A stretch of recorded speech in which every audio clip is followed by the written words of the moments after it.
नमस्कार, मैं हूं अदिति नागर और इस खास पेशकश में आपका स्वागत है। अरुण मतलब होता है सुर्ख लाल रंग, अरुण मतलब होता है प्रातकालीन उगता सूरज। और इस बात से मुझे अटल बिहारी वाजपेयी जी की कुछ पंक्तियां याद आती हैं जिनमें उन्होंने कहा था कि अंधेरा छटेगा, सूरज उगेगा और कमल खिलेगा। राजस्थान में, मध्य प्रदेश में, छत्तीसगढ़ में चुनाव सिर पर है और ऐसे में अरुण सिंह, जिनको दायित्व दिया गया है राजस्थान में, वो प्रभारी हैं चुनाव जिताने का। तो क्या अरुण सिंह को इस बात का दायित्व है कि अरुण सिंह राजस्थान में सूरज उगा पाएंगे और कमल खिला पाएंगे? सवाल है कि क्या अरुण सिंह अपनी ऊर्जा से कार्यकर्ताओं को मोटिवेट कर पाए? सवाल है कि क्या अरुण सिंह अपने उस सुर्ख लाल रंग से फीके पड़ती जो खींचतान है उसमें लाल रंग लगाकर आपसी भाईचारा कर पाए? और सवाल है कि अरुण सिंह ने अपनी रोशनी से क्या वो जो संगठन में आपसी खींचतान कह सकते हैं उसमें भी कुछ योगदान दिया? और अंततः सवाल है कि क्या अरुण सिंह अपनी ऊर्जा के साथ इस चुनाव प्रचार में कमल वापस खिला पाएंगे? इन तमाम बातों के साथ आज हमारे साथ मौजूद हैं अरुण सिंह जी, जो कि राज्यसभा सांसद भी हैं और राजस्थान के प्रभारी हैं, लंबे समय से राजस्थान का दौरा कर रहे हैं और चुनाव तक डटे हुए हैं। उनसे पूछेंगे कि क्या अरुण सिंह अपनी ऊर्जा से, अपने सूरज की किरणों से राजस्थान में सूरज उगा पाएंगे, कमल खिला पाएंगे? देखिए, प्रधानमंत्री नरेंद्र मोदी जी की ऊर्जा है, उनकी प्रेरणा है, उनकी उपलब्धियां है, उनकी जो काम करने की जो अनेकों क्षेत्र में उन्होंने काम किया, वो उससे लेकर के लाखों कार्यकर्ताओं के मन में ऊर्जा भी है और उसी ऊर्जा और प्रेरणा लेकर के सब कार्यकर्ता काम कर रहे हैं। अवश्य रूप से भारतीय जनता पार्टी जीतेगी और यह जीत कोई एक व्यक्ति की नहीं बल्कि सामूहिक रूप से सभी कार्यकर्ता काम कर रहे हैं राजस्थान में, और उनके साथ मैं भी काम कर रहा हूं। तो अवश्य रूप से ऊर्जा और प्रेरणा तो प्रधानमंत्री जी के काम से, उनके व्यक्तित्व से, उनके कृतित्व से हम सबको मिल रही है और सफलता तो 100% पक्का है। इसमें कोई किसी भी प्रकार से डाउट नहीं होना चाहिए, कमल खिलने वाला है राजस्थान में से। सर, चुनाव घोषित होने से पहले एक जो पहला फेज था आपके चुनाव प्रचार का, जिसे परिवर्तन यात्रा आपने कहा, वो पूरा हो गया। उस परिवर्तन यात्रा को कितना सफल आप मानते हैं? देखिए, करीब 2 साल पहले जन आक्रोश यात्रा भी निकली थी और उसके बाद अभी परिवर्तन यात्रा निकली है। परिवर्तन यात्रा में जिस प्रकार से लोगों ने जोश और उमंग के साथ उसमें भागीदारी सुनिश्चित की, कई जगह पे स्वागत और स्वागत सभाओं में 5 से 10 हजार की संख्या थी और एक दिन में 50,000 से 1 लाख लोग पूरे कार्यक्रमों में भाग ले रहे थे। और लोगों के मन में एक तो आक्रोश भी था गहलोत सरकार के खिलाफ, दूसरा उनके मन में एक आशा की किरण दिख रही थी कि अब तो भारतीय जनता पार्टी की सरकार बनेगी और राजस्थान में सुशासन वाली सरकार आएगी प्रधानमंत्री मोदी जी के नेतृत्व में। बहुत सफल यात्रा रही, बहुत सफल यात्रा रही और सभी नेताओं ने चारों यात्राओं में पूरी भागीदारी सुनिश्चित की। उसके साथ साथ कार्यकर्ताओं ने बड़ी संख्या में भाग लिया। बहुत सर, ये कार्यकर्ताओं ने भाग लिया या जनता के साथ आपका 1-to-1 हो पाया या टिकटार्थियों ने अपने समर्थकों के साथ भाग लिया? देखिए, यह जो हमारा परिवर्तन यात्रा, परिवर्तन संकल्प यात्रा निकली तो निश्चित रूप से कार्यकर्ता लेकर के इसको निकले, लेकिन जैसे जैसे यात्रा बढ़ती गई वह एक जनता की परिवर्तन यात्रा बन गई। आप देखेंगे हर जगह पे राजस्थान की जनता ने उमड़ करके उसमें भाग लिया, तो परिवर्तन यात्रा जन जन की यात्रा बन गई। और जो कोई आकांक्षी होता वो तो बीजेपी का कार्यकर्ता ही है ना, लेकिन उसके साथ इतने संख्या में लोग आए, मतलब अगर आप पूरा आंकड़ा इकट्ठा कर लेंगे तो 1 करोड़ से अधिक लोगों ने इस कार्यक्रम में भागीदारी सुनिश्चित की। परिवर्तन संकल्प यात्रा में बहुत सफल रहा और राजस्थान के इतिहास में इतनी बड़ी जो परिवर्तन संकल्प यात्रा, 4 परिवर्तन संकल्प यात्रा आज तक नहीं निकली, जिस प्रकार से अभी रिस्पांस लोगों को मिला, बहुत सारा रिस्पांस। आप एक बात कही अभी कि सभी नेताओं ने इसमें बढ़ चढ़कर भाग लिया, लेकिन आपके पार्टी के कई नेताओं का यह मानना है कि इसमें बाहरी नेताओं ने, राष्ट्र नेतृत्व वाले नेताओं ने ज्यादा भाग लिया बजाय के प्रदेश के नेताओं ने।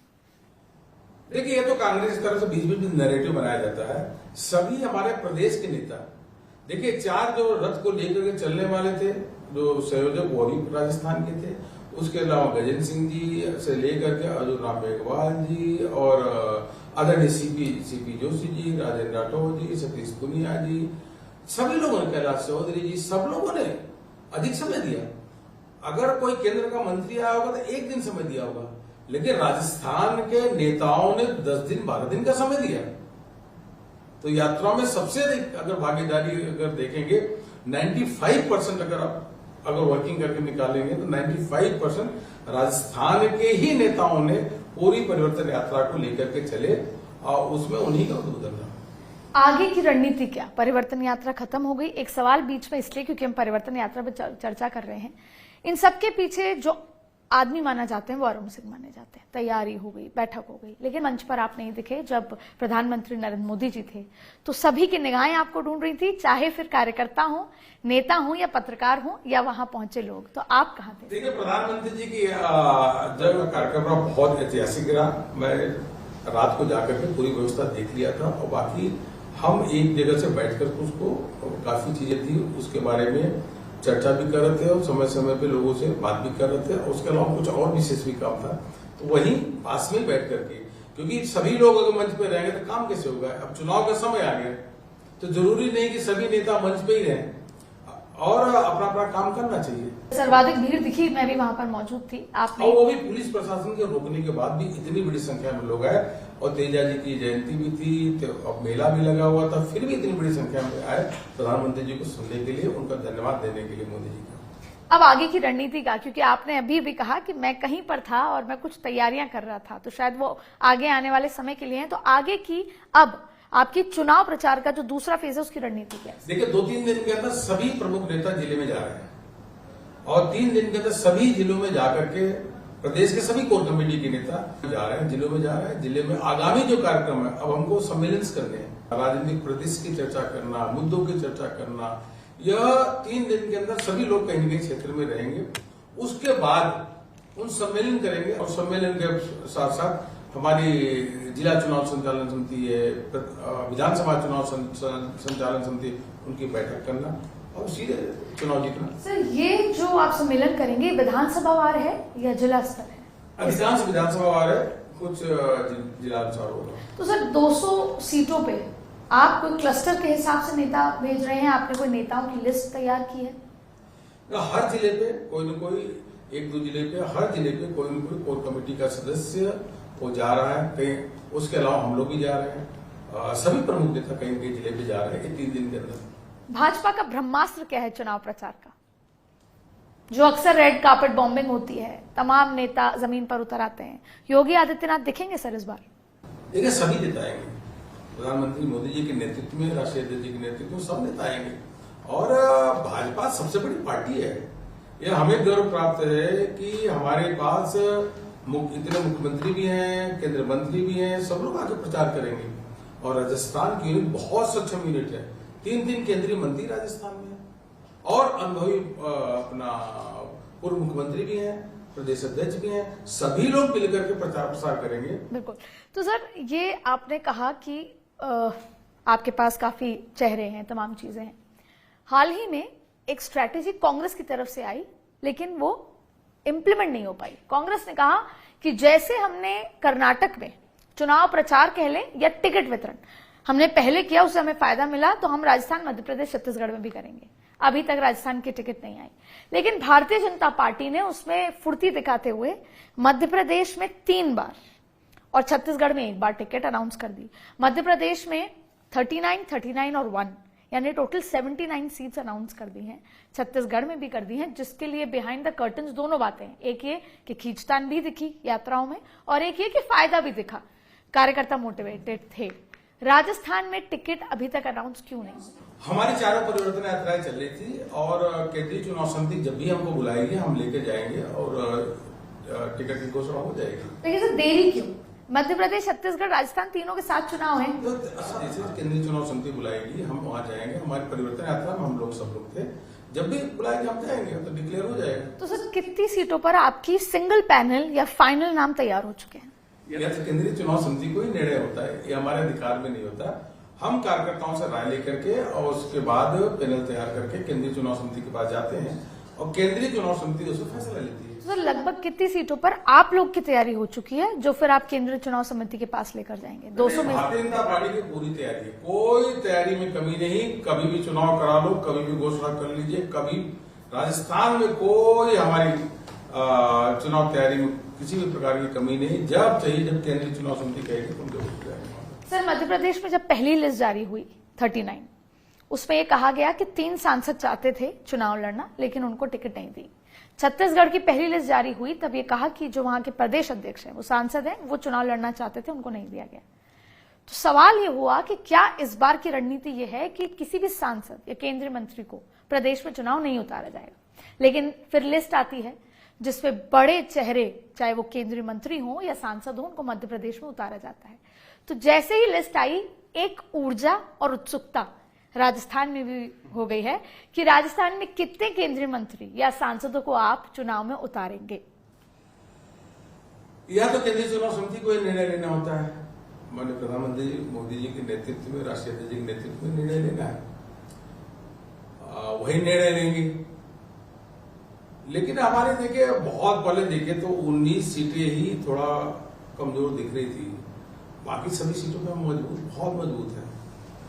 और आप ये मान के चलिए कि जो लोगों का असेसमेंट है कि कांग्रेस की सबसे बड़ी ऐतिहासिक हार होने वाली है इस बार। उनके इतने कम विधायक आएंगे कि फॉर्चूनर में भी बैठ के विधानसभा नहीं जा पाएंगे। उन्हीं के मंत्री ने कहा होने वाला है, यह तय मानिए। तो हमें कोई दिक्कत नहीं है, यह निर्णय केंद्रीय चुनाव समिति को लेना है। तो आपकी बात से कहीं ना कहीं कि आप लोगों को शायद राजस्थान में जरूरत नहीं है सांसदों को टिकट देने की, क्योंकि कहीं ना कहीं जहां ज्यादा कमजोरी होती है वहां आप बड़े चेहरे उतारते हैं। आपके लिहाज से क्या सांसदों को उतारेंगे या नहीं? कमजोरी की बात नहीं है, यह पूरा स्ट्रेटेजी का पार्ट होता है, रणनीति का पार्ट होता है। केंद्रीय चुनाव समिति इसमें निर्णय लेती है, जो निर्णय लेती है वो में मान्य होता है। लेकिन राजस्थान की बात कर रहे हैं तो राजस्थान में तो जो एंटी इनकम्बेंसी है कांग्रेस के खिलाफ, वो गजब की है। तो कहीं ना कहीं आपके ब्रह्मास्त्रों को आप नहीं उतारेंगे। दिल्ली में बड़े चेहरे हैं, आपकी बात से ऐसा लग रहा है कि आप सांसद शायद ना उतारें या केंद्रीय मंत्री ना उतारें। देखिए, यह तो केंद्रीय चुनाव समिति को निर्णय लेना होता है, लेकिन फिर भी केंद्रीय मंत्री उतरेंगे नहीं उतरेंगे, मुझको तो नहीं लगता कि अभी हम लोगों के विचार में तो नहीं है। हाँ, जी, तो सर एक आपसे बात समझना चाहेंगे, जब भी चुनाव आते हैं तो ये इस पार्टी से उस पार्टी और उस पार्टी से इस पार्टी, और खास तौर पर जो चुनाव जीत रही होती है पार्टी, माहौल जिसका होता है उस पार्टी में ज्यादा ज्वाइनिंग होती है। हाल ही में आपने कई अफसर भी ज्वाइन हुए, कई नेता भी ज्वाइन हुए। हाल ही में आपने काफी जाट बड़े नेता भी ज्वाइन करे। आगे आने वाले दिनों में कौन आपके परिवार में? तक देखिए 41 लोगों ने ज्वाइन किया, बड़े नेताओं की बात कर रहा हूँ। और अगर जिले स्तर पे देखें तो हजारों लोगों ने ज्वाइन किया। ज्योति मिर्धा ज्वाइन की, सुभाष बहरिया ज्वाइन किए, उसके साथ साथ 21 और कई पूर्व एमएलए ने भी ज्वाइन किया। ज्वाइनिंग की लिस्ट हमारी बहुत बड़ी है, हमारे हाथ लाइन लगी है। हमारे पास 80 लोग, प्रमुख लोग अभी और लिस्ट 80 की, वो अभी ज्वाइन करना चाहते हैं भाजपा को, 80 लोग, और वो लिस्ट बढ़ती चली जा रही है और कांग्रेस की तरफ तो कोई जा ही नहीं रहा। तो जब आप देखिए जिस पार्टी की ओर हवा होती है उसी की तरफ आते हैं, और बहुत बड़ी लिस्ट हमारे पास। कांग्रेसी नेता हैं या दूसरी पार्टी के नेता हैं या यंग चेहरे हैं, नए चेहरे हैं, क्या है? नहीं, देखिए समाज के विभिन्न वर्गों से भी, जैसे बैरवा समाज के प्रमुख आ गए, ऐसे एससी समाज के प्रमुख आ गए, बसपा से आए, कांग्रेस के कई पूर्व विधायक आए, कई हमारे भी थे जो घर वापसी हो गई, कई अधिकारी आए। आप उसको पूरा समग्र रूप से देखेंगे तो समाज के भी लोग ज्वाइन किए हैं, उनके राष्ट्रीय अध्यक्ष ज्वाइन किए हैं, उसी के साथ साथ अन्य राजनीतिक दल से लोग भारतीय जनता पार्टी को ज्वाइन किए, लेकिन कांग्रेस से अधिक आए हैं। सर कोई एक नाम जो अब आने वाले दिनों में आपकी पार्टी के सदस्य होंगे या आपकी भाजपा परिवार के सदस्य होंगे, कोई एक बड़ा नाम जिसपे फाइनल आपने फैसला ले लिया? मुझको लगता है कि 80 जो नाम है सब बड़े नाम है। जब आपको ज्वाइनिंग होगी सब आपको पता चलेगा कि बड़े बड़े नाम है, और ज्वाइनिंग के समय अवश्य रूप से आपको पता रहेगा, और बहुत जल्दी ज्वाइनिंग होगी, मतलब 3-4 दिन के अंदर आपको ज्वाइनिंग दिखेगी। सर प्रमुख मुद्दा राजस्थान में सनातन धर्म का अपमान होगा, क्योंकि इंडिया गठबंधन, कांग्रेस भी उसका पार्ट है और अलग अलग जगह इस तरह के बयान आए, या फिर सरकार की विफलताएं होंगी? सनातन धर्म का मुद्दा जो है यह कोई हमारा मुद्दा नहीं है, क्योंकि लोग अपमान करते हैं इसलिए हम उसको बोलते हैं।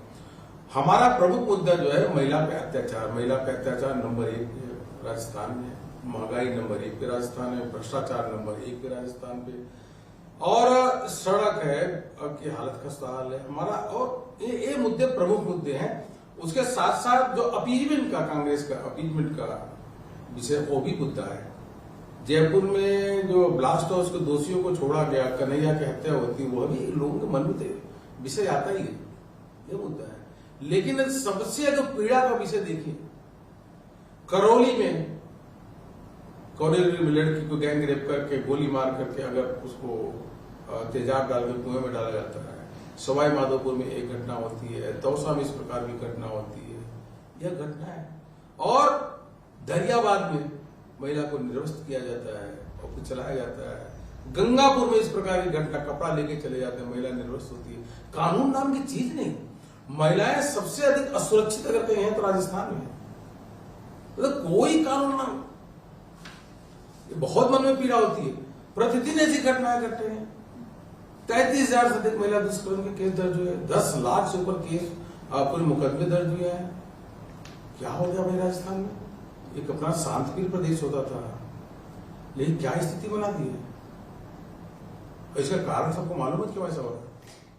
सर, एक बात यहां से निकल कर आ रही है कि भारतीय जनता पार्टी, फर्ज कीजिए अगर आपकी सरकार आती है, तो आप अशोक गहलोत की जो योजनाएं हैं, जो सोशल सिक्योरिटी की योजनाएं हैं, उनको जारी रखेंगे या उनको रोक देंगे? क्यों अक्सर ये ब्लेम होता है कि सरकार ने हमारी सोशल सिक्योरिटी, सामाजिक सुरक्षा वाली योजनाएं, अच्छी योजनाएं रोक दी। नहीं, वो जो दे रहे हैं उससे अधिक देंगे, पारदर्शी तरीके से देंगे। अभी उसमें करप्शन हो रहा है और उनको जाते जाते समझ में आया है हमारी योजनाएं जो है हम उनको जरूर अवश्य रूप से उससे अधिक लाभ देने वाले हैं। और दूसरी बात है कि अगर आयुष्मान भारत का 1,70,00,000 लोगों को कार्ड मिला है तो कौन दिया? केंद्र सरकार ने दिया है। अगर 69 लाख घरों में लोगों को गैस कनेक्शन फ्री में मिला और 450 रुपए सिलेंडर में मुफ्त उनको मिल रहा है, कौन दे रहा? मोदी जी दे रहे हैं। और अगर 82 लाख किसानों को पीएम किसान सम्मान निधि दे रहा है तो कौन दे रहा है? मोदी जी दे रहे हैं। अगर मान लीजिए 18 लाख घर बन गए, महिलाओं के पक्के मकान बन गए, तो कौन किया? देश के प्रधानमंत्री मोदी जी ने राजस्थान के लिए दिया। ये राजस्थान के लिए अनेकों काम किए, गरीबों के लिए काम किए, महिलाओं के लिए काम किए। और राजस्थान में इतना होने के बाद भी केंद्र ने पूरा ध्यान रखा। देखिए, वंदे भारत ट्रेन हो, एक्सप्रेस हाईवे हो, 23 मेडिकल कॉलेज हो, तो प्रधानमंत्री मोदी जी ने राजस्थान को जितना देना चाहिए उससे कई गुना अधिक देने का काम किया। नल से जल में बताइए 38,000 करोड़ रुपए अभी तक दे दिया, लेकिन उसमें क्या बात करप्शन है? तो आप कर क्या रहे हैं भाई? सवालों का जवाब अगर सरकार के किसी नुमाइंदे से ले तो वो ये कहेंगे कि आयुष्मान का चिरंजीवी 5 लाख से 25 लाख, ऐसे तमाम के घर तक हमने राशन पहुंचा रहे हैं, तमाम चीजें हैं। लेकिन सबसे बड़ा मुद्दा जो सरकार उठाएगी और उठा रही है, ईआरसीपी, पानी नहीं दिया आपने। ईआरसीपी पर सवाल होगा तो क्या, और खास तौर पे उस भरतपुर बेल्ट, ईस्ट राजस्थान पे, तो आपका क्या इस पे टेक होगा? इसमें दो बात। एक तो हमारी पहली योजनाओं को वो अपनी योजना बता रहे हैं। 4,40,00,000 लोगों को राजस्थान में अनाज देने का काम केंद्र सरकार कर रही है, राजस्थान सरकार नहीं कर रही है। अच्छा चलिए, अब ईआरसीपी का आपने इशू बताया, तो ईआरसीपी में हमारा स्पष्ट मत है कि ईआरसीपी का समस्या लोगों को घर नल से जल पानी भी मिले, सिंचाई के लिए भी पानी मिले, यह समस्या का समाधान केवल और केवल भारतीय जनता पार्टी की सरकार ही कर सकती है। केंद्र में मोदी सरकार और प्रदेश में भी भाजपा के सरकार बनने पे ही ईआरसीपी का समस्या का समाधान होगा। गहलोत इस समस्या का समाधान नहीं कर। तो आप ये कह रहे हैं कि जब दोनों ही जगह भाजपा की सरकार होगी तो ही हम देंगे। अरे चलिए, बड़े निर्णय कौन किया? जितने भी बड़े निर्णय हो, उस बड़े निर्णय जो करने हैं, जितने भी बड़े निर्णय हो, उस 370 से लेके राम मंदिर से लेकर के ट्रिपल तलाक, बड़े बड़े निर्णय यह मोदी जी ने किया। अब ईआरसीपी का मुद्दा है, राजस्थान सरकार कर ही नहीं सकती। करना होता तो पहले करते ना, उनके बस की नहीं है। और राजस्थान की जनता भी जानती है, अगर कांग्रेस को करना होता तो पहले घर में पानी देते, गैस कनेक्शन दे देते, मकान बनवा देते। पहले क्यों नहीं बनवा रही है? क्यों? अगर आप बनवाए होते तो इतने घरों में नल से जल के देने की क्या जरूरत थी? पर सर सरकार तो कह रही है कि आपने राष्ट्रीय परियोजना कर दिया होता तो हो जाता पानी। वसुंधरा जी कह रही हैं कि एक बूंद भी नहीं जाने दूंगी, ये मेरा बच्चा प्रोजेक्ट है, मैंने लाई हूँ। गजेंद्र जी कह रहे हैं कि ये टेक्निकली इसमें 75% 50%, तो अभी तो इस पे बहुत विभिन्न तरह की बात डिपेंडेबिलिटी का इशू है, लेकिन यह सब कुछ सॉर्ट आउट हो जाएगा। लेकिन जब प्रदेश में एक कोऑपरेट करने वाली सरकार होती है तभी योजना लागू होती है। अगर प्रदेश की सरकार रोज झगड़ा करे केंद्र सरकार से तो कैसे होगा बताइए। और आप चलिए तो नल से जल कर ठीक से क्यों नहीं लागू कर रहे हैं। आयुष्मान भारत हमने दिया 1 करोड़ से ऊपर लोगों को, वो अपनी योजना बता के कर रहे हैं। अरे आप बताओ चिरंजीवी में 5 लाख से ऊपर लाभ कितने लोग मिला, 1000 की संख्या भी नहीं होगी। तो 5 लाख तक जो लाभ मिल रहा है वो तो आयुष्मान भारत की केंद्र सरकार मोदी जी दे रहे हैं। उसके ऊपर आप 25 लाख करो, 2 करोड़ घोषणा करो तो लाभ लेने वाले कितने हैं। अरे पहले आप अस्पताल की हालत तो ठीक कर लो, वहां डॉक्टर हो, दवाई हो, अस्पताल में पानी तैरता है, पर वो तो ठीक करो भैया। एक मुद्दा आया था जब आज से लगभग 2 साल पहले, और राजेंद्र राठौड़ जी तमाम लोग जो भाजपा के आपके जो कार्यालय है वहां बैठे थे और अमित शाह जी आए थे बैठक लेने। उन्होंने ये कहा था कि अगर बेहतर तरीके से सरकार को घेरा नहीं गया, कोई भी ऐसे मुद्दे, उसी के बाद जन आक्रोश शुरू किया गया, तो क्या आप दिल्ली सेटिस्फाइड है या आला कमान सेटिस्फाइड है कि अब सरकार को बेहतर तरीके से घेर लिया, चाहे लाल डायरी हो चाहे कोई भी मुद्दा हो। हालांकि लाल डायरी अभी तक आपने खोल के नहीं दिखाई जनता को, लेकिन अब आला कमान संतुष्ट है कि सरकार को बेहतर तरीके से आप लोग घेर पा रहे हैं। नहीं, लाल डायरी के पन्ने जनता के सामने हैं, और लाल डायरी के पन्ने के साथ साथ आप देखिए ना, सरकार के दफ्तर पे सचिवालय में अगर 1 किलो सोना पकड़ा जाता है, 2.25 करोड़ रुपए, 2 करोड़ 31 लाख रुपए पकड़े जाते हैं। अभी तक तो 8-10 किलो सोना पकड़ा गया है। सरकारी दफ्तर गहलोत जी के समय सोने बोल रहे हैं, ये स्थिति है। तो लाल डायरी तो है ही है लाल। और केंद्रीय नेतृत्व का जहां तक बात है, पूरे प्रसन्न है, क्योंकि कार्यकर्ता बहुत मेहनत कर रहा है और दिन रात काम कर रहा है। वास्तव में देखिए तो कभी जमीन पे जाकर देखिए तो दिन रात 20 दिन 25 दिन कार्यकर्ता ऐसे काम करता है। घर में शादी हो, ब्याह हो, घर की कोई समस्या, उसको भी छोड़ करके भाजपा का कार्यकर्ता दिन रात ये इसलिए काम कर रहा है कि राजस्थान की जनता के सुख के लिए, राजस्थान की जनता के चैन के लिए लगातार काम कर रहा है। ये हमारे देवतुल्य भारतीय जनता पार्टी के कार्यकर्ता हैं, और तो ऐसा देवतुल्य कार्यकर्ता किसी भी राजनीतिक दल में आप ढूंढेंगे मिलेंगे नहीं, ये जो भाजपा में ही है। सर टिकट कितनी कटेगी, कितनी टिकट काटेंगे आप 200 में से आपके एग्जिस्टिंग विधायकों की? टिकट तो मांगेंगे। तो आप ये कह रहे हैं कि जितने भी अभी विधायक हैं उन सबको टिकट मिल रही है? नहीं, केंद्रीय चुनाव समिति का निर्णय करना होता है कि हमारे सभी विधायकों ने अच्छा काम किया। कोविड के समय से लेकर सारे जो कार्यक्रम है उन्होंने बहुत अच्छा काम किया। तो सर क्राइटेरिया क्या है टिकट वितरण का वैसे, क्योंकि आप लोग काफी सर्वेस करा रहे हैं, काफी तैयारी है, क्योंकि कहीं ना कहीं पिछली बार जो टिकट वितरण हुआ उससे ज्यादा खुश नहीं थे आला कमान, तो इस बार टिकट वितरण को बहुत सीक्रेट तरीके से रखा जा रहा है। ऐसा नहीं, जो एक कार्यकर्ताओं की राय आती हो, उसके साथ साथ सामाजिक समीकरण, विजिबिलिटी, कई फैक्टर को मिला करके ही प्रत्याशियों का चयन होता है। और जिनको चयन नहीं किया जाता वो भी अच्छे ही कार्यकर्ता होते हैं, वो भी अच्छे ही होते हैं, उनमें भी पोटेंशियल होता है, वो भी जिताऊ होते हैं, ऐसा नहीं है। लेकिन कभी सामाजिक समीकरण हो जाता है, उसको भी ध्यान में रखते हैं, कार्यकर्ताओं की राय इत्यादि के आधार। रिटायरमेंट एज क्या है सर, 70 या 75? जो विधायक 70 हो गए या 75 हो गए, किसको टिकट आप नहीं देंगे? नहीं, ऐसा तो कोई पार्टी की डायरी में लिखा नहीं है कि इतने साल के बाद नहीं देंगे टिकट। सर टिकट को लेकर, जैसे क्योंकि आपने कहा और हमने देखा भी कि टिकटार्थियों की लंबी लाइन है, हर एक विधानसभा में 10 टिकटार्थी हैं, और आपने अभी कह भी दिया कि वो जो नहीं मिलती टिकट वो लोग भी अच्छे हैं। लेकिन दरअसल अक्सर ऐसा देखा जाता है कि जब आपको टिकट 10 में से 1 को मिलेगी, 9 नाराज होते हैं, उनमें से आप 4 को मना भी लेंगे किसी न किसी दायित्व देकर, पर 5 जो हैं वो नुकसान करते हैं। एक दूसरा, एग्जिस्टिंग विधायक को, भले ही आपकी कार्डर बेस्ड पार्टी है, कमल को ठप्पा लगता है, लेकिन एग्जिस्टिंग विधायक कहीं ना कहीं नाराज हो जाता है। तो ऐसी सिचुएशन को कंट्रोल करने के लिए क्या सोचा? जिसकी सरकार होती है सबसे अधिक टिकटार्थी वही होती है, जिससे सरकार बननी होती है, जिसके पक्ष पे हवा होती है ना, सबसे अधिक टिकट मांगने वाले हो जाते हैं। तो सबसे अधिक कार्यकर्ताओं की इच्छा होती है, हर कार्यकर्ता की इच्छा होती है कि मैं सांसद बनूं, विधायक बनूं, उसको तो हम रोक नहीं सकते और रोकना भी नहीं चाहिए। लेकिन यह भाजपा की खासियत है कि सभी को समझा लेंगे, और सभी का उद्देश्य एक ही है कि हमको राजस्थान की जनता के हित में सरकार बनानी है। क्योंकि पहले दिन से कार्यकर्ताओं को यह मूल मंत्र उनको मिलता है कि हम समाज सेवा, राष्ट्र सेवा के लिए काम कर रहे हैं, वही सर्वोपरि है। अपना व्यक्तिगत स्वार्थ सबसे बाद में आता है।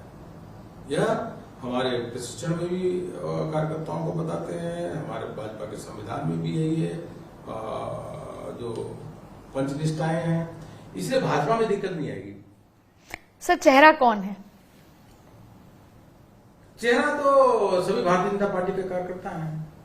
नरेंद्र मोदी जी ने चेहरे आपको दिखेंगे रैली में, एक सारे चेहरे दिख रहे थे, लाखों कार्यकर्ता चेहरे। सर, बस मुख्यमंत्री तो एक होता है, मगर लाखों चेहरे दिख रहे थे आपको, दिखेंगे हर जगह भाजपा का कार्यकर्ता का चेहरा खिला हुआ है। और भाजपा का चेहरा, मुख्यमंत्री का चेहरा कमल का फूल होगा नहीं। तो सर, कमल का फूल है चेहरा, वो चेहरा बनाकर आप आगे ले जा रहे हैं। ना शान ना ही पहचान, केवल कमल का निशान, ये प्रधानमंत्री नरेंद्र मोदी ने कहा, लेकिन इसके अलग अलग मतलब निकाले गए। इसको कैसे देखते हैं? देखिए, मुख्यमंत्री का चेहरा डिक्लेयर करना है, नहीं करना है, करना तो किसको करना है, यह सब हमारे पार्लियामेंट्री बोर्ड को तय करना होता है। हम सभी कार्यकर्ता सामान्य रूप से जो सामान्य कार्यकर्ता के रूप में काम करते हैं, इसमें हम लोगों को जाना भी नहीं चाहिए, पढ़ना भी नहीं चाहिए। जो केंद्रीय नेतृत्व निर्णय लेगा। अभी चुनाव देखो, 2017 में उत्तर प्रदेश के चुनाव में कोई चेहरा नहीं था, उत्तराखंड में कोई मुख्यमंत्री का चेहरा नहीं था, असम में किसी मुख्यमंत्री का चेहरा नहीं डिक्लेयर किए थे 2017 में। तो 3/4 बहुमत से सरकार आई ना। तो मतलब आप अगर तो हमें नहीं कर, कई जगह चेहरा डिक्लेयर करते हैं, कहीं नहीं करते, लेकिन यह हमारा जो शीर्ष निर्णायक अपना यूनिट है, वो पार्लियामेंट्री बोर्ड ही इसमें निर्णय करता है। इसमें हम लोग तो यानी सर, अभी कोई उम्मीद है कि कोई नाम अनाउंस हो सकता है, या आप केवल कमल और मोदी के चेहरे पर जा रहे हैं? देखिए, मोदी जी के नेतृत्व में तो चुनाव लड़ेंगे तो मान लीजिए, प्रधानमंत्री मोदी जी की लोकप्रियता, गांव गरीब किसानों के जो उनके प्रति समर्थन है, आस्था है, उन्हीं के नेतृत्व में हम लोग चुनाव लड़ते हैं। प्रदेश में कोई चेहरा होगा नहीं होगा, एक केंद्रीय पार्लियामेंट्री बोर्ड तय करेगी। लेकिन आप मान के चलिए कि हमारे सभी कार्यकर्ता, अगर आप देखेंगे तो उनका चेहरा आपको सामने दिखेगा कि सब। सर, ये सवाल मेरा इसलिए पूछना है क्योंकि जितने भी कार्यकर्ता हैं बहुत पुरजोर तरीके से मेहनत कर रहे हैं। भारतीय जनता पार्टी में कार्यकर्ताओं की और उनके मोटिवेशन की कमी नहीं है, आप लोग कर देते हैं, लेकिन फिर भी एक वैक्यूम है। अब हम बात उस तरह से करते हैं। आपने कहा शुरुआत में इस इंटरव्यू में कि जब परिवर्तन यात्रा निकली तो तमाम नेता थे, वसुंधरा राजे भी थी, लेकिन फिर जहां एक तरफ वसुंधरा राजे अप्रैल से लेकर 2018, 2013 अप्रैल में वो यात्रा शुरू करती थी, अप्रैल में, और सितंबर में खत्म करती थी। वो सिर्फ शुरुआत में गई और आखिरी में गई, वो यात्राओं में नहीं थी। तो ऐसी स्थिति में कहीं ना कहीं आपके फैक्शन दिखाई दे रहा है, गुटबाजी दिखाई दे रही है, उसको कैसे देखें? कोई गुटबाजी, अगर राजस्थान देखेंगे तो इसमें कोई 0% गुटबाजी है, कोई गुटबाजी नहीं है। वसुंधरा जी बड़ी नेता है और प्रदेश के 2 बार मुख्यमंत्री रही है, राष्ट्रीय उपाध्यक्ष भी है। देखिए, वह चारों यात्रा में थी, चारों यात्रा की शुरुआत में थी, चारों थी, 2 दिन के चारों था उसमें थी ना। उसके बाद कुछ रहा होगा, कुछ तो यात्रा में नहीं आ सकती। लेकिन मतलब भारतीय जनता पार्टी का विशेषता है कि हम लोग सामूहिकता के आधार पर काम करते हैं, और ताकत भी हमारी यही है, ताकत भी हमारी यही है। तो जितने लोगों ने पूरे समय 18 दिन 20 दिन समय दिया, उन नेताओं की चर्चा आप कर ही नहीं रहे ऐसे। पर सर, आपने कहा कि पूर्व मुख्यमंत्री 2 बार रही हैं। मेरा सवाल यह है कि क्या आप मानते हैं कि उनके कार्यकाल में कुछ अच्छा काम हुआ? बिल्कुल हुआ उनके कार्यकाल में। जो गौरव पथ का गांव गांव में सड़कें बनाने हैं, वो भी अच्छा काम हुआ। उसके अलावा अन्नपूर्णा योजना थी, वो भी जल स्वावलंबन के लिए उन्होंने बहुत। तो इसका जिक्र कभी भी मंचों से नहीं हुआ, ना प्रधानमंत्री जी ने किया। पुरानी सरकार का जिक्र हमने 9 साल के कार्यकाल पर जिक्र किया, लेकिन हमने उस पुराने नहीं, आप रिकॉर्ड निकाल के देखिए, कई बार हमारे प्रदेश की कार्य समिति में पहले के कामों को, चाहे वसुंधरा जी हो, चाहे भैरव सिंह शेखावत जी हो, उनके कार्यकाल की उपलब्धियों की चर्चा हुई है। और लेकिन क्या है कि अभी कांग्रेस के गहलोत सरकार के खिलाफ इतने मुद्दे इतने हैं ना, वह मुद्दों को जिसे जनता त्रस्त है उसको बोलना जरूरी है। अब 70 बार पेपर लीक होता है, युवाओं के मन में आक्रोश अगर उसको नहीं कहते, युवा सोचेगा हमारे लिए नहीं बोले। 19,000 किसानों की जमीनी कुर्क होती है, उसके बारे में नहीं बोलेंगे। महिलाओं पे अत्याचार हो रहा है, उसके बारे में नहीं बोलेंगे, कैसे काम चलेगा? तो वह राजस्थान की समस्याओं को भी बोला जाता है और उसके माध्यम से जनता को यह विश्वास होता है कि यह भाजपा ही है जो हमारी समस्याओं का समाधान करे। सर, ये महिलाओं का अत्याचार की बात आपने करी और एक ऐतिहासिक बिल भी भारतीय जनता पार्टी लेकर आई जिसमें उन्होंने कहा कि महिलाओं के आरक्षण का मुद्दा है, उनका पूरा रिप्रेजेंटेशन होना चाहिए 33%। भारतीय जनता पार्टी में अगर कुल मिला के देखें तो बहुत कम, उमा भारती जी थी जो मुख्यमंत्री रही, वसुंधरा राजे हैं, तो जो एग्जिस्टिंग हैं क्या उनको और सशक्त किया जाएगा? क्या आप इस एग्जाम्पल को देकर वसुंधरा राजे जी का नाम घोषित करेंगे कि हम महिलाओं को सशक्त करते हैं एग्जाम्पल के तौर पर? वहां पर आके आप जितनी बार पूछेंगे आपको एक ही जवाब मिलेगा, एक नहीं, पिछले 3 सालों से एक ही जवाब मिला है कि यह केंद्रीय हमारी संसदीय पार्टी है, सेंट्रल पार्लियामेंट्री बोर्ड है, वही निर्णय लेता है हर प्रदेश के बारे में। वो हमारे बोलने से कुछ नेता हमको बोलना भी नहीं चाहिए, किसी भी कार्यकर्ता को नहीं बोलना चाहिए, जो उनका काम वो करे। बिल्कुल सर। सर, टिकट वितरण में पिछली बार आपने सिर्फ एक मुस्लिम को वोट टिकट दी थी, इस बार की कोई स्ट्रैटेजी कि किसी मुस्लिम कैंडिडेट को टिकट दी जाएगी, नहीं दी जाएगी? कोई स्ट्रैटेजी नहीं, कोई जीतने वाला होगा तो देखेंगे। कोई ऐसी स्ट्रैटेजी नहीं है कि जैसे उत्तर प्रदेश में बीच में आपने? नहीं, कोई स्ट्रैटेजी नहीं है, कोई जीतने वाला होगा तो जरूर देंगे। सर, कई सारे लोग हैं, जैसे देवी सिंह भाटी हैं, वो पुराने कद्दावर नेता रहे हैं राजस्थान में, अभी वो आपसे भी संपर्क में हैं और अच्छे नेता, और उसके अलावा बहुत सारी लंबी फहरिस्त है जो आपसे संपर्क में हैं। रोहिताश जी भी आपसे दिल्ली मिलके गए हैं, तमाम चीजें हैं, और देवी सिंह भाटी हैं वो अशोक गहलोत से कांग्रेस में भी संपर्क में है। ऐसे में ऐसी स्थिति में क्या भाजपा निर्णय लेती है? नहीं, देवी सिंह भाटी जी एक लंबे समय 7 बार के विधायक भी रहे, उनका लड़के भी सांसद थे और देखिए आगे क्या होता है, लेकिन अच्छे व्यक्ति हैं। संवाद देखिए, संवाद करके करेंगे सब लोग।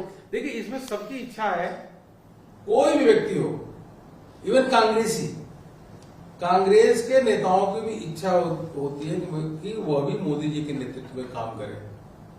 सबकी इच्छा होती है। उनके नेताओं से पूछिए बंद कमरे तो कि यार हमारे नेता काश नरेंद्र मोदी जी होते तो उनके अंदर हम काम करते, तो उनको गर्व की अनुभूति होती है। तो सब प्रधानमंत्री मोदी जी के नेतृत्व में काम करना चाहते हैं। सर, कैलाश मेघवाल पे जो आपने फैसला लिया, उसके बाद क्या पार्टी में एक मैसेज गया कि डिसिप्लिन सबसे सर्वोपरि है? नहीं, पार्टी में अनुशासन होना चाहिए, एक दिन बड़ी पार्टी कैसे चलेगी? पर काफी पुराने दिग्गज नेता थे, एक्सपीरियंस नेता थे। केंद्रीय मंत्री के खिलाफ क्यों बोलते हुए बोले? केंद्रीय नेतृत्व, वो अर्जुन राम मेघवाल जी का जो व्यक्तित्व है बिल्कुल साफ है, वो हमारे कानून मंत्री हैं, तो आप उनके खिलाफ क्यों बोलते हुए? क्यों? अपने टिकट पाने के लिए 90 साल के मतलब उम्र है, ठीक है, लेकिन आप क्यों अपने टिकट के जुगाड़ में किसी पे झूठा आरोप लगाओगे तो नहीं चलेगा। गहलोत ने कह दिया आपको चुनाव लड़ाएंगे, उस चक्कर में आप इतने साल पार्टी में थे, पार्टी ने आपको सम्मान दिया। ये भारतीय जनता पार्टी है जो कैलाश मेघवाल जी को होम मिनिस्टर भी बनाई, उनको स्पीकर भी बनाया, उनको मंत्री बनाया, उनको केंद्र में भी मंत्री बनाया। सब पद देने वाली भारतीय जनता पार्टी है उनको, सांसद विधायक से लेकर के। लेकिन आप तो अपने व्यक्तिगत स्वार्थ के लिए तो कभी भी पार्टी को नुकसान नहीं करना चाहिए, केंद्रीय नेताओं के खिलाफ नहीं बोलना चाहिए। सर, गजेंद्र सिंह शेखावत जी को लेकर मुख्यमंत्री अशोक गहलोत जी ने कई बार मंचों पर, सार्वजनिक मंचों पर काफी कुछ कहा और उनके बीच की टसल किसी से छुपी नहीं है। अब इसकी 2 वजह है। क्या वो मुख्यमंत्री पद के दावेदार थे तो उसको लेकर कहीं ना कहीं प्रेस कॉन्फ्रेंस करके उनको नीचे करने की कोशिश थी कि वो दावेदारी से हटे, या अशोक गहलोत के इतने बयानबाजी और इतने आरोप के बाद वो दावेदारी में पक्के हो गए? आपको क्या लगता है? गजेंद्र सिंह शेखावत जी लगातार प्रदेश सरकार की नाकामियों के बारे में बोलते रहते हैं ना, तो उसका वो ध्यान हटाने के लिए फिर उन पे अटैक करते हैं मुख्यमंत्री जी गहलोत जी। उसमें कोई दम नहीं होता, क्योंकि अपना घर देखना चाहिए, दूसरे पर क्या अटैक करते हो भाई? झूठा आरोप क्यों लगाते हो? गजेंद्र सिंह शेखावत जी जल शक्ति मंत्री के नाते इतना अच्छा काम कर रहे हैं, तो उन पे इस प्रकार के आरोप लगाना, झूठे आरोप लगाना, मानहानि के केस भी चल रहा है, फिर भी ऐसे कर, ये ठीक नहीं। सर, हाल ही में राहुल गांधी भी राजस्थान आए और बीच में कई बार प्रियंका गांधी भी आ रही हैं, मल्लिकार्जुन खड़गे आए और सभी ने अशोक गहलोत की योजना और अशोक गहलोत को देकर काफी समर्थन दिया। इस पूरे मसले को कहां एक तरफ आलाकमान और अशोक गहलोत जी साथ नहीं थे, सचिन पायलट, तमाम मुद्दे होने के बावजूद आज पूरी पार्टी एकजुट नजर आ रही है। जब खड़गे जी भीलवाड़ा आए तो उसी समय भीलवाड़ा में दो दलितों को कुचल कुचल के मारा था, उनकी डेड बॉडी लेकर के डिडवाना में बैठे थे लोग। क्या खड़गे जी को डिडवाना नहीं जाना चाहिए? क्या दो दलितों को पीटा गया? और उसी भीलवाड़ा में एक बच्ची को भट्टी में डाल दिया गया। क्या खड़गे जी उस परिवार से मिलने नहीं जाना चाहिए था? क्या राहुल जी, प्रियंका जी इतनी बार आए, इतने अधिक दलितों को जो बच्चियों के साथ अत्याचार हुआ है, कई जगह पीट पीट के मारा गया, एक जगह दलित को पेशाब पिलाया गया और कांग्रेस के विधायक और डीसीपी के खिलाफ केस भी दर्ज है। इतनी हत्या हुई है दलितों की, महिलाओं की अत्याचार हुआ। बताएं तो राहुल गांधी जी, प्रियंका गांधी जी एक दो बार गए क्या? आप दूसरे राज्यों में जाते हैं, इक्की दुक्की घटना घटती है, क्या वहां नहीं जाना चाहिए था? क्या ये राजस्थान की जनता देख रही है। और राहुल जी आप आते हो और आप बोलते हो उस समय भी कुर्सियां पूरी खाली होती, अभी के कार्यक्रम हुए। खड़गे जी बोल रहे थे तुम्हें 100 लोग भी नहीं थे, 1000 सब कुर्सियां खाली थी। क्या राहुल जी को ये नहीं बताना चाहिए कि हमने किसानों का कर्जा माफ करने का वादा करके किया था, क्या हुआ? युवाओं को बेरोजगारी भत्ता के लिए बोला था, क्या हुआ? आप बोलते क्यों नहीं? तो राजस्थान की जनता जानती है, इसलिए आपने वादा से मुंह मोड़ा, तो आपसे मुंह मोड़ करके जनता आ ही नहीं रही है। लाख कोशिश करने के बाद भी जनता ही राहुल गांधी जी को सुनने नहीं आ रही। आप रैलियों में देख लीजिए, अभी की जो रैलियां हो रही, जनता ने कांग्रेस से, राहुल गांधी जी से मुंह मोड़ लिया। आप कि आपने वादा से मुंह मोड़ा तो हम आपके साथ वापस गए सब लोग। कोई राजस्थान की जनता ने मुंह मोड़ लिया कांग्रेस से। 4.5 साल सचिन पायलट वर्सेस अशोक गहलोत रहा, जिसके लिए आधे टाइम बाड़ेबंदी हुई, तमाम चीजें खींचतान दिखी और कहीं न कहीं भारतीय जनता पार्टी के नेता और कार्यकर्ता ये कहते थे कि इन दोनों की खींचतान भाजपा को फायदा देगी। लेकिन अब कांग्रेस कहती है कि वसुंधरा वर्सेस ऑल है, तो ये भी क्या कांग्रेस को फायदा देगा? नहीं, ऐसा पहली चीज तो सब पार्टी के नेता एक साथ एकजुट है, हमारा भाजपा में नहीं है। लेकिन आप देखिए कि एक भी स्टेटमेंट निकालिए, हमारे नेता ने एक दूसरे के खिलाफ बोला है क्या भाजपा में? और कांग्रेस का स्टेटमेंट निकालिए, मुख्यमंत्री स्वयं दूसरे को बोलते हैं नकारा है, निकम्मा है, और उधर सचिन पायलट भी उनके खिलाफ बोलते हैं, सार्वजनिक टिप्पणियां हैं और लगातार बोले हैं। और खेल के कुर्सी का खेल इतना चलता रहा, जब सचिन पायलट ने उनको थोड़ा परेशान किया, तब तक जाकर के उन्होंने कुर्सी को बचाने के लिए कितना कंप्रोमाइज किया। करप्ट अधिकारियों को पोस्टिंग करना, चुनाव को टुकड़े में बांट देना, और जो अत्याचार है कानून व्यवस्था पे उसको लगाम न लगाना। जब आप गड़बड़ अधिकारियों को पोस्टिंग करेंगे तो कानून व्यवस्था कैसे रुकेगी? मैं एक ही प्रश्न पूछना चाहूंगा कि अशोक गहलोत जी, आप मुख्यमंत्री हैं, आप गृह मंत्री भी हैं, आप विधानसभा में एक बार भी कानून व्यवस्था पे बोले हैं क्या? एक बार भी विधानसभा में उन्होंने जवाब नहीं दिया है। जबकि एनसीआरबी के डाटा के हिसाब से राजस्थान में महिला अत्याचार नंबर 1 पे है, दुष्कर्म की घटना नंबर 1 पे है, अपराधीकरण नंबर 1 पे है। लेकिन आप गृह मंत्री होने के नाते आप क्यों नहीं बोले भाई? और पुलिस कंप्रोमाइज कराने चली जाती है। अरे उस जो बेटी होती है अत्याचार, तो की जान चली जाती है और पुलिस पहुंच जाती है माँ बाप के पास कि कंप्रोमाइज कर लो, 10 लाख 5 लाख रुपए ले लो, तो ऐसे अपराधियों का हौसला बुलंद हो जाता है। ऐसा शासन प्रशासन हमने कहीं नहीं देखा, ऐसा ध्वस्त शासन व्यवस्था जंगल राज जो राजस्थान में है। सर, जेडीएस के साथ आपने लोकसभा चुनाव के लिए गठबंधन किया, आपको लगता है कि विधानसभा में क्या होता तो शायद भाजपा को फायदा मिलता? देखिए, जेडीएस के साथ वो हमें एनडीए के पार्टनर हो गए, गृहमंत्री जी से और अध्यक्ष जी से वो मिले और पार्टी को लाभ हुआ इससे। जेडीएस का भी बहुत बड़ा वोट बैंक है, ओल्ड मैसूर रीजन में काफी प्रभाव है, पार्टी को लाभ। अगर विधानसभा में हुआ होता तो ज्यादा फायदा होता भाजपा को। अब देखिए, अगर मगर की बातें मत करिए, जो हो गई तो हो गई, आगे की। तो सर, राजस्थान में कोई गठबंधन?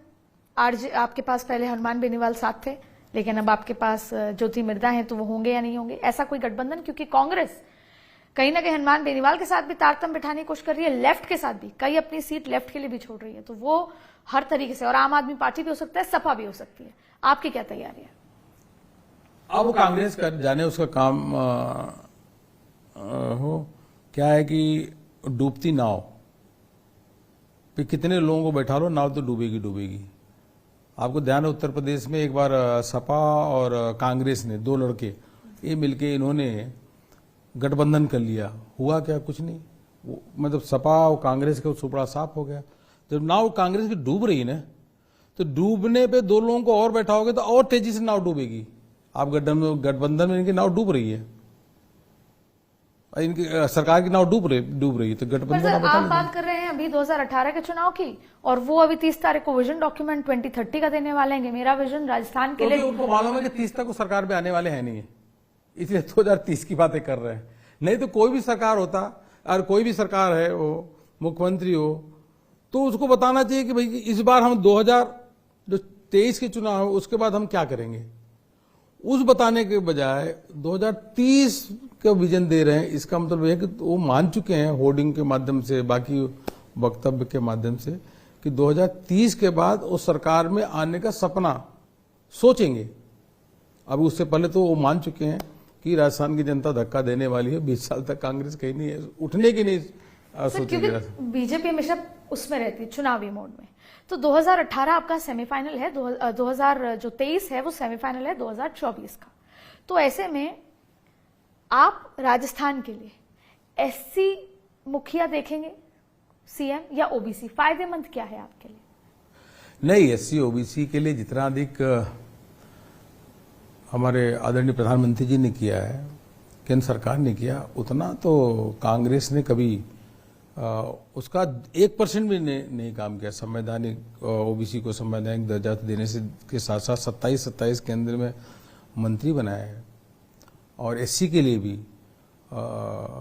जो काम किया है वह अगर पहले की सरकारों में देखेंगे तो कई गुना उससे अधिक किया है। एससी समाज के राष्ट्रपति भी बने, एसटी समाज के राष्ट्रपति अभी हैं।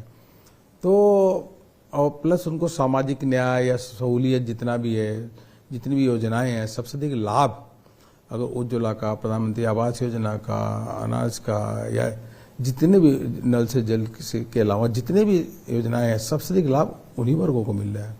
स्टार्टअप से लेकर के मुद्रा से लेकर के सभी योजनाओं का सबसे अधिक लाभ उन्हीं को मिल रहा है। मेरे आखिरी दो सवाल हैं। एक सर्वे के लिहाज से, भारतीय जनता पार्टी की जहां पर वो विपक्ष में होती है, 2023 में कर्नाटक में जगदीश शेट्टर जी को टिकट नहीं दी थी, उन्होंने पार्टी बदल ली।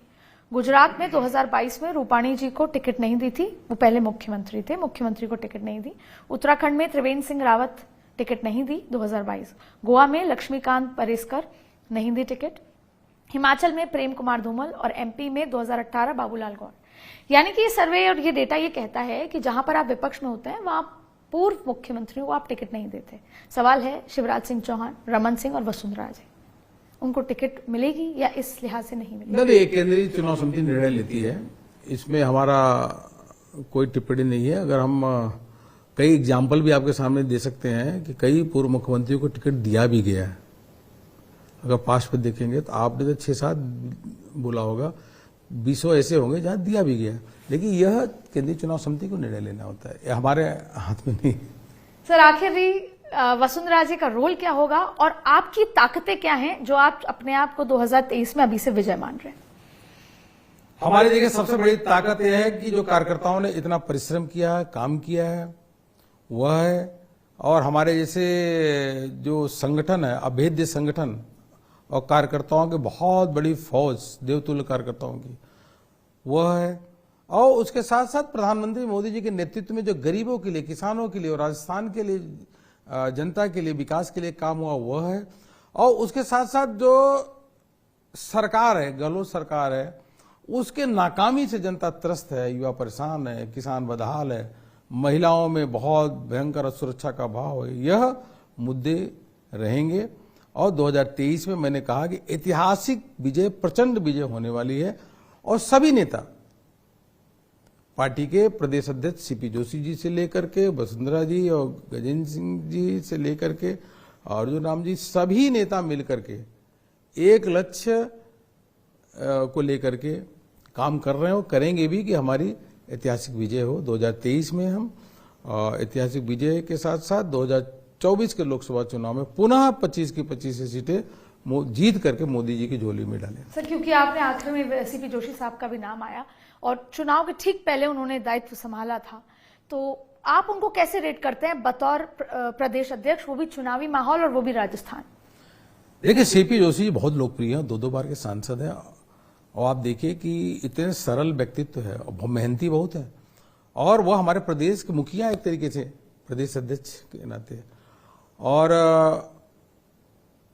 उनके जब से उन्होंने अध्यक्ष संभाला है लगातार निरंतर परिश्रम कर रहे हैं और कार्यकर्ताओं के बहुत बड़ा कार्यकर्ताओं में भी और अधिक जो काम कर रहे हैं, पूरी ताकत के साथ काम कर रहे हैं। सीपी जोशी जी बहुत अच्छे व्यक्ति हैं और अगर मेहनती हैं और मेहनती के साथ साथ जैसा मैंने कहा कि ऊर्जावान भी है। तो अगर इसी तरह से कार्यकर्ता और नेता के रूप में आप राजेंद्र राठौड़ को कैसे रेट करेंगे? देखिए, प्रदेश अध्यक्ष के नेतृत्व में सभी कार्यकर्ता काम करते हैं, यही हमारे संगठन की परिपाटी है। और प्रदेश अध्यक्ष सीपी जोशी जी हैं और राजेंद्र राठौड़ जी एलओपी हैं। मुद्दों को किस प्रकार से प्रभावी रूप से उठाना, यह कोई सीखे तो अपना राजेंद्र राठौड़ साहब से। तो सर, आखिरी बस ये पूछना था जो आपने जिसको घुमा दिया कि वसुंधरा राजे का रोल आगामी चुनाव में क्या रहने वाला है? सभी कार्यकर्ता मिलकर के काम करेंगे ना, एक लक्ष्य के लिए काम। हम कोई सत्ता प्राप्त करना हमारा प्रमुख लक्ष्य नहीं होता, हमारा होता है कि सत्ता के माध्यम से समाज की सेवा करना, प्रदेश की सेवा करना। तो सब लोग जो भारतीय जनता पार्टी के कार्यकर्ता हैं, वह सभी कार्यकर्ता का एक ही लक्ष्य होता है कि हम अपने बारे में बाद में सोचे, सबसे पहले तो समाज के लिए सोचे, जनता के लिए सोचे, राष्ट्र के लिए सोचे। यह हमको सिखाया जाता है और उसी के अनुसार हम सब काम करते हैं। एक बार फिर अरुण सिंह जी ने तमाम बातों के बीच इसे शायद कहते हैं कि राजनीतिक कुशलता की कितनी बार कितनी चीजें समझने की कोशिश की, पर अरुण सिंह जी ने घुमाकर बात यही कही कि सभी नेताओं को ये सोचने की जरूरत है कि पार्टी फर्स्ट मी लास्ट वाले फॉर्मूले पर उन्होंने कहा। अरुण सिंह जी, बहुत बहुत शुक्रिया। हमने कई कोशिश की कि आपसे और भी चीजें निकाल पाए, लेकिन आपकी राजनीतिक कुशलता ऐसी थी कि आपने हर बार घुमाकर संगठन और एकजुटता पर बात कही। बहुत बहुत शुक्रिया। बहुत बहुत धन्यवाद आपको। Thank you sir.